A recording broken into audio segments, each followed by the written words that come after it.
Ladies and gentlemen, welcome to our first webinar for Medical Wellness Congress. This Congress is organized for the first time from Health and Beauty France. I am a co-organizer, and near me is sitting Pradeep Bala, the CEO Hello. of the company.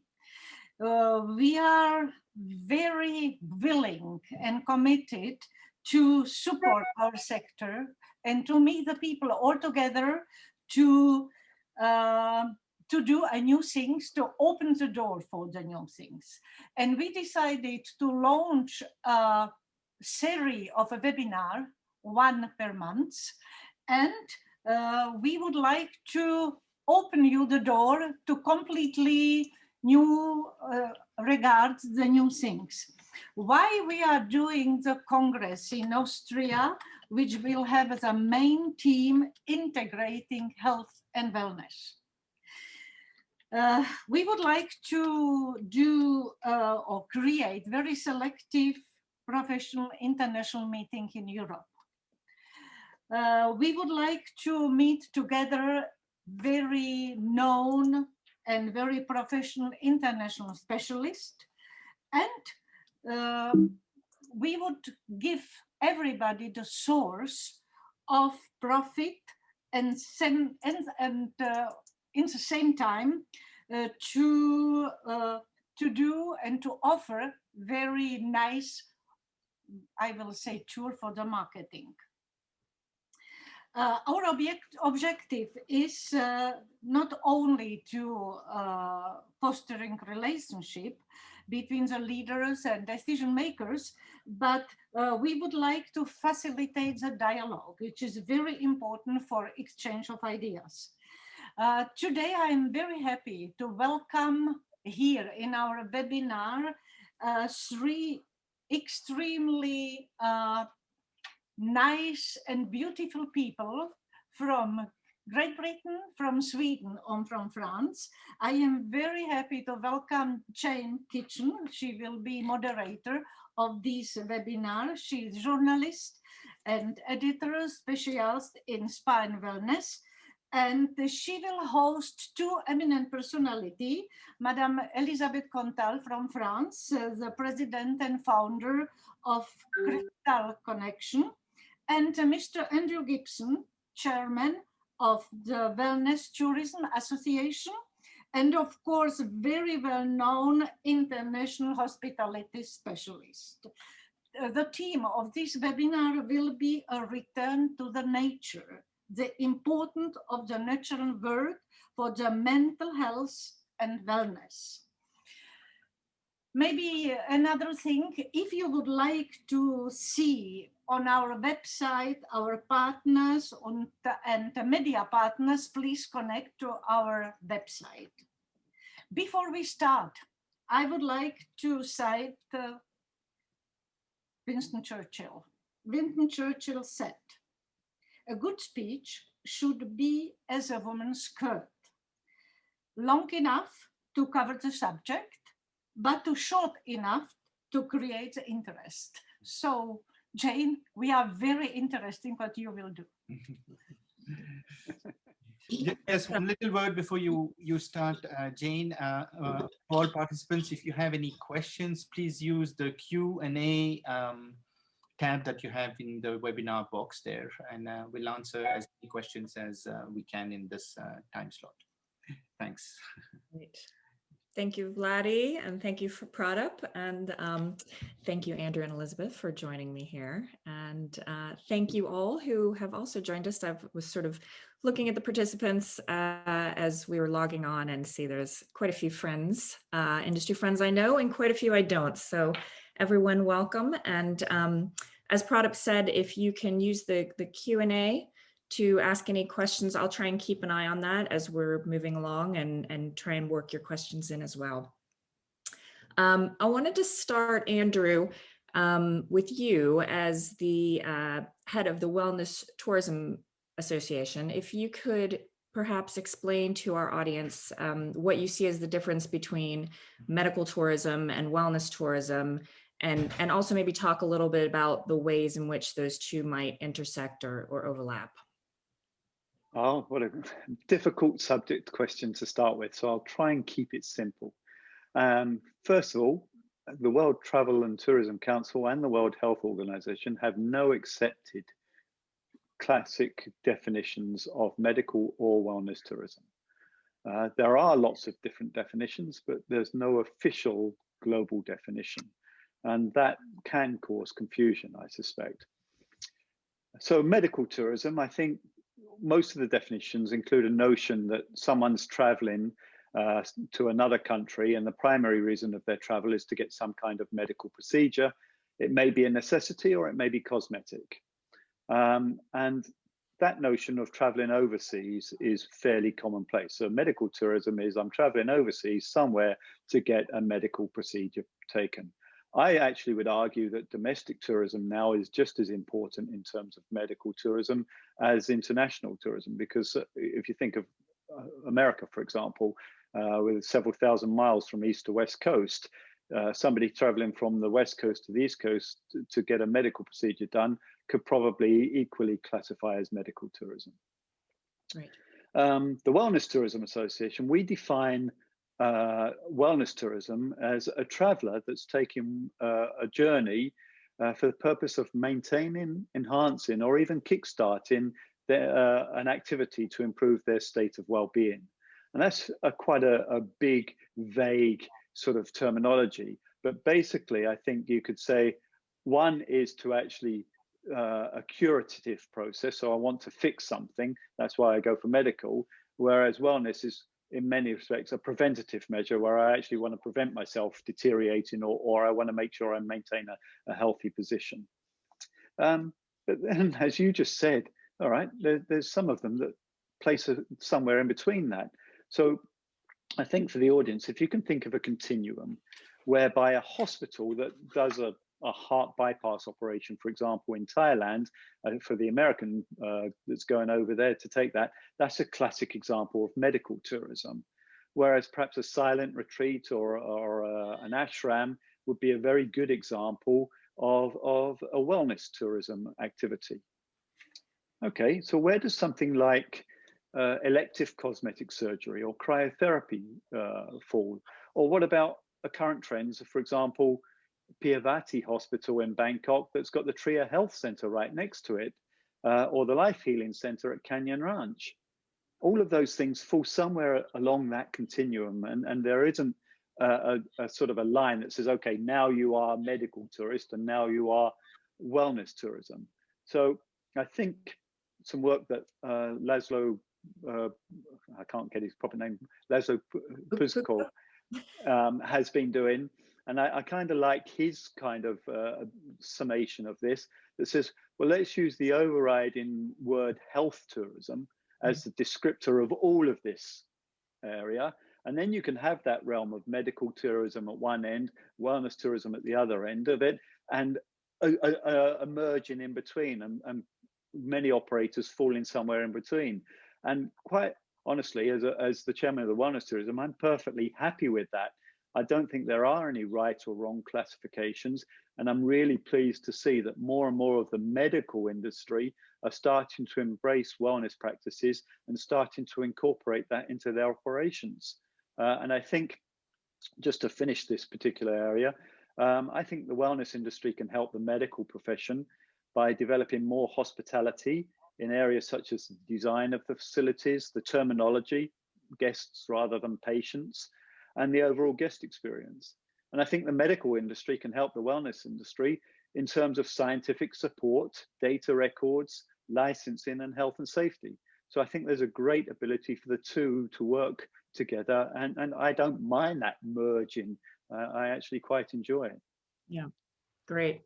Thank you, Andrew. And I think that was kind of particularly important to start with in terms of looking at the intersection and how these two worlds are more and more overlapping, because the subject that we're talking about today is nature.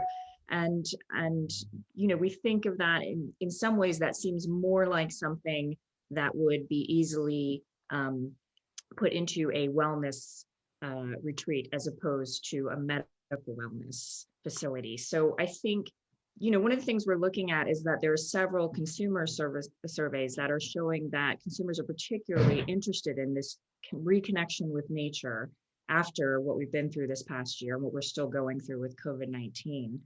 I'm just wondering if both of you, this is a question for both of you, if you can talk a bit about why you think that is, and then sort of how those in the medical wellness industry could potentially expand their business to include this idea of nature in a medical wellness facility. I'm happy for either of you to start. Elizabeth, you haven't spoken yet. Do you have some ideas on this?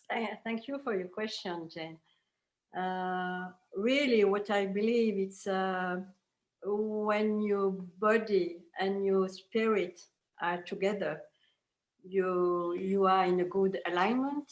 I don't know, alignment. Mm-hmm. So it's very important to join it together, and the nature gives you another consciousness with who you are, where you have to go, what's happened around you, and it's beginning to open your heart. Maybe it's another way to understand where we have to go.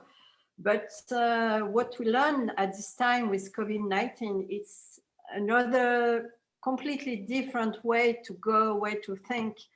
What we lived before is never coming now again. So we really have to change how to work, how to think.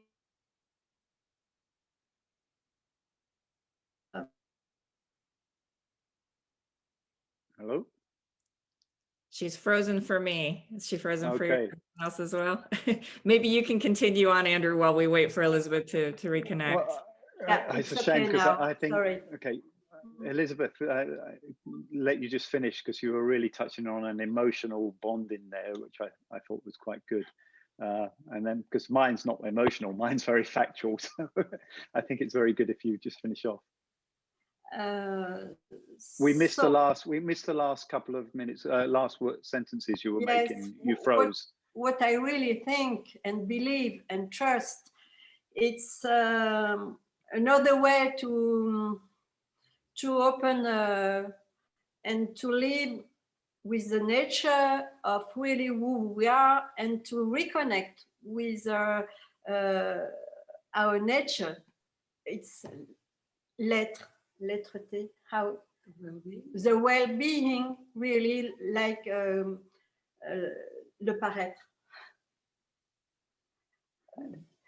I need you, Vladi. C'est important de joindre l'être et non plus le paraître. I think that Isabel would like to say that with all these 21st century we are living now, we have to be much more with the nature, but connected, really connected, not only to seen to be connected, but really to make something with our heart and with our aim and with our brain. And I think it is nowadays all over the world more than important, isn't it? Thank you, Vladi. Merci beaucoup. Yep. So like just one facet of a general overall well-being that that nature has become so important for part of that. Sorry, Andrew, go ahead. No, and obviously I'm coming from a tourism perspective, but I think there are a number of studies, and as we are in this lockdown society, I think it's even more relevant today than when the studies were done. But I can think of 3 studies in particular that I want to reference that touch on the importance of nature. One was done by the Wellness Tourism Association with a global survey, more than 4,000 people between March and June last year. So it was done just as people were getting to understand the effects of a lockdown. They weren't yet in a year's lockdown mentality, but they were starting to understand the effects of a lockdown. And 2 key questions were asked. What are the key motivators would be to book a wellness vacation? And as a result of COVID, what new motivations would be considered?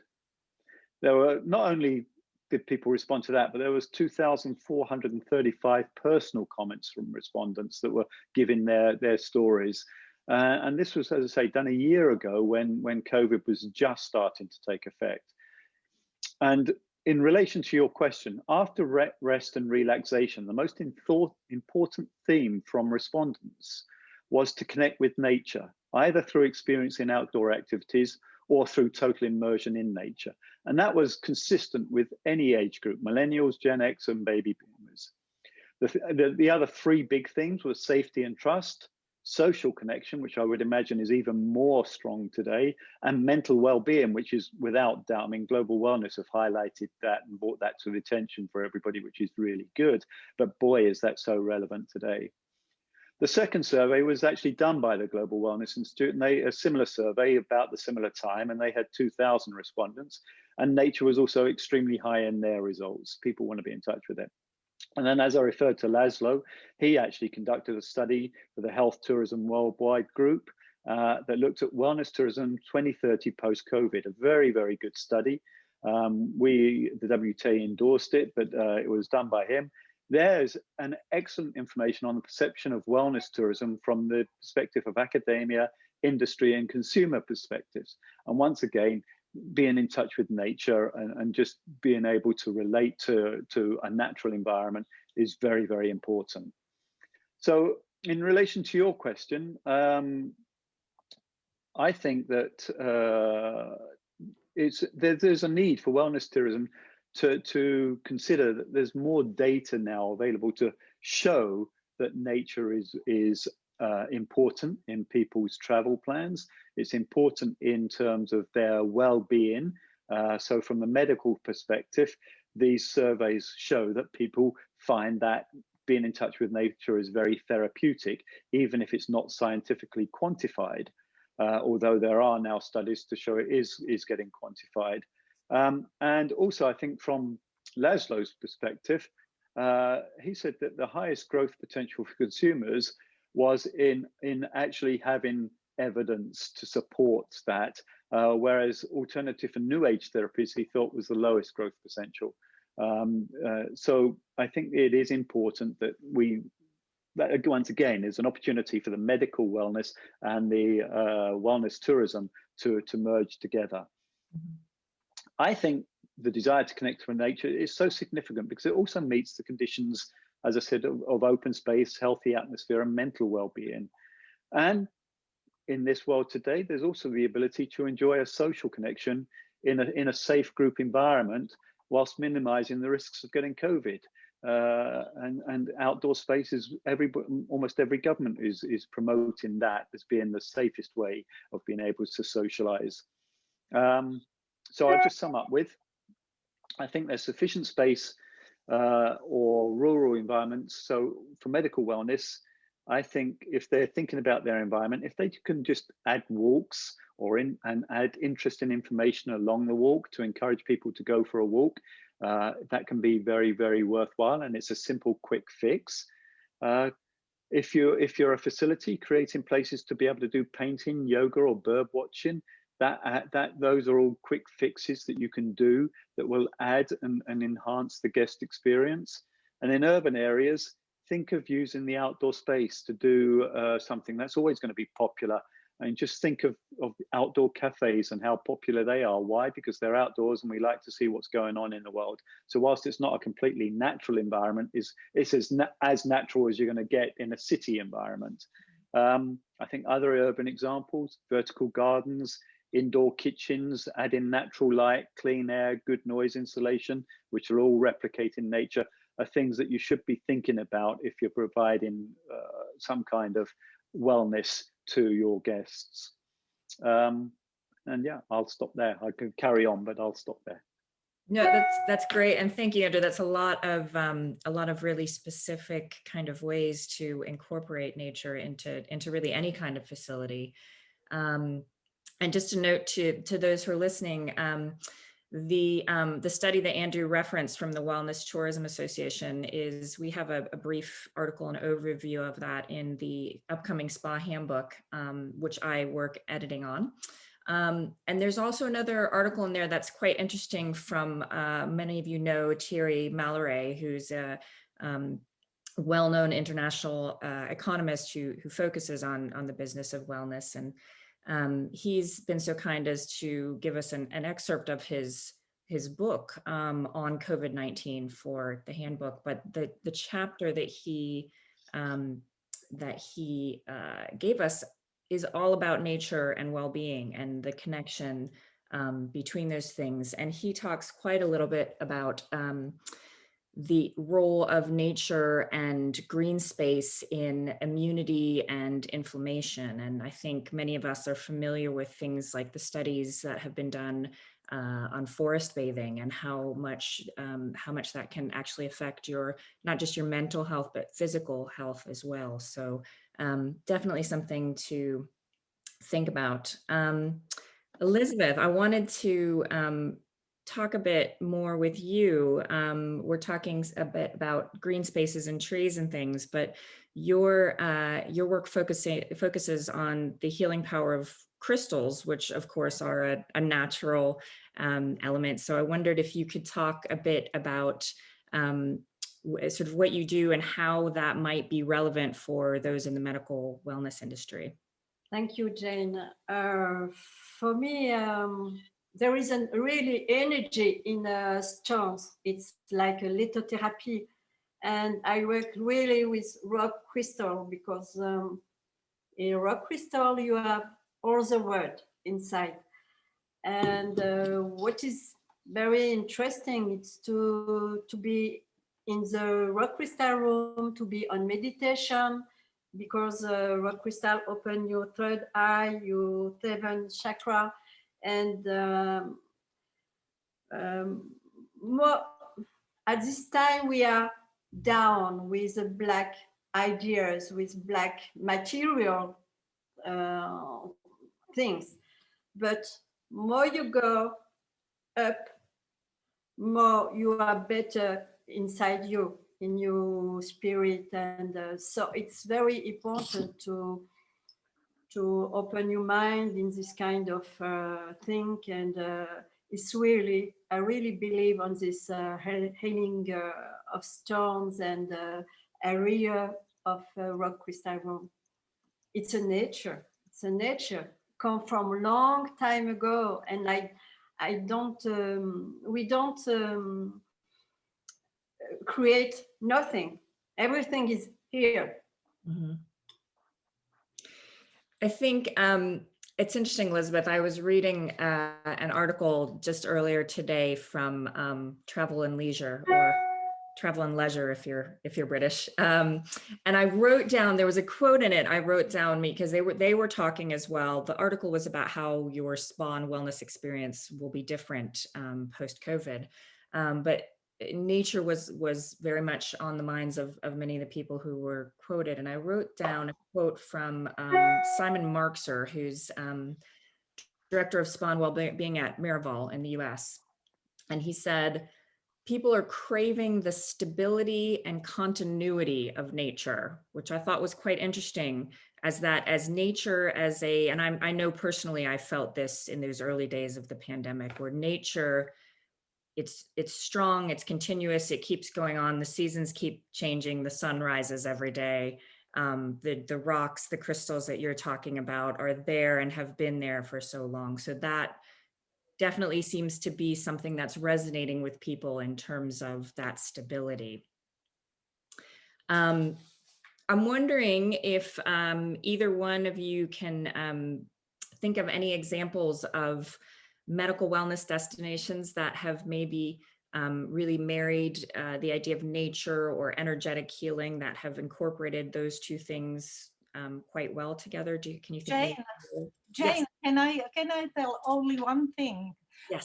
Only to better understand Elizabeth's position, she is bringing also to the city, to the spas, the crystal inside.